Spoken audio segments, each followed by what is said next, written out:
పేట ఎల్లమ్మ ఆలయం. హైదరాబాద్లోని బల్కంపేట ఎల్లమ్మ ఆలయాన్ని సందర్శిస్తే అష్టాదశ శక్తిపీఠాల్ని దర్శించుకున్నంత ఫలమని చెబుతారు. ముగ్గురమ్మల మూలపుటమ్మ, సృష్టిలోని ఎల్ల జీవులకు అమ్మ ఎల్లమ్మ, చల్లని తల్లి బల్కంపేట ఎల్లమ్మ. 700 సంవత్సరాల నాటి సంగతి. అప్పటికసలు హైదరాబాద్ నగరమే పుట్టలేదని చెప్పాలి. బల్కంపేట అనేది ఓ కుగ్రామం, చుట్టూ పొలాలే. ఓ రైతు తన పొలంలో బావిని తవ్వుతూ ఉండగా బండరాయి అడ్డొచ్చినట్టు అనిపించింది. పరీక్షగా చూస్తే అమ్మవారి ఆకృతి. చేతులెత్తి ముక్కాడా రైతు. భక్తితో ఆ విగ్రహాన్ని ఒడ్డుకు చేర్చాలని ప్రయత్నించాడు. కాస్తంతైనా కూడా కదల్లేదు. ఊళ్ళోకెళ్లి జనాన్ని తీసుకొచ్చాడు. తలో చెయ్యి వేశారు. అయినా లాభం లేకపోయింది. శివసత్తులను పిలిపించారు. శివసత్తులంటే పరమశివుడి ఆరాధకులు. శైవ సాంప్రదాయంలో వీరికి చాలా ప్రాధాన్యం ఉంది. ఇక్కడి నుంచే పూజలు అందుకోవాలన్నది అమ్మవారి అభిష్టం కావచ్చు.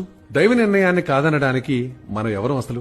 సలహా ఇచ్చారు శివసత్తులు. అమ్మవారిని రేణుకాంబగా గుర్తించింది వీళ్లే. మూల విరాట్టు బావి లోపల ఉండటంతో భక్త జనం ఒడ్డున నిలబడే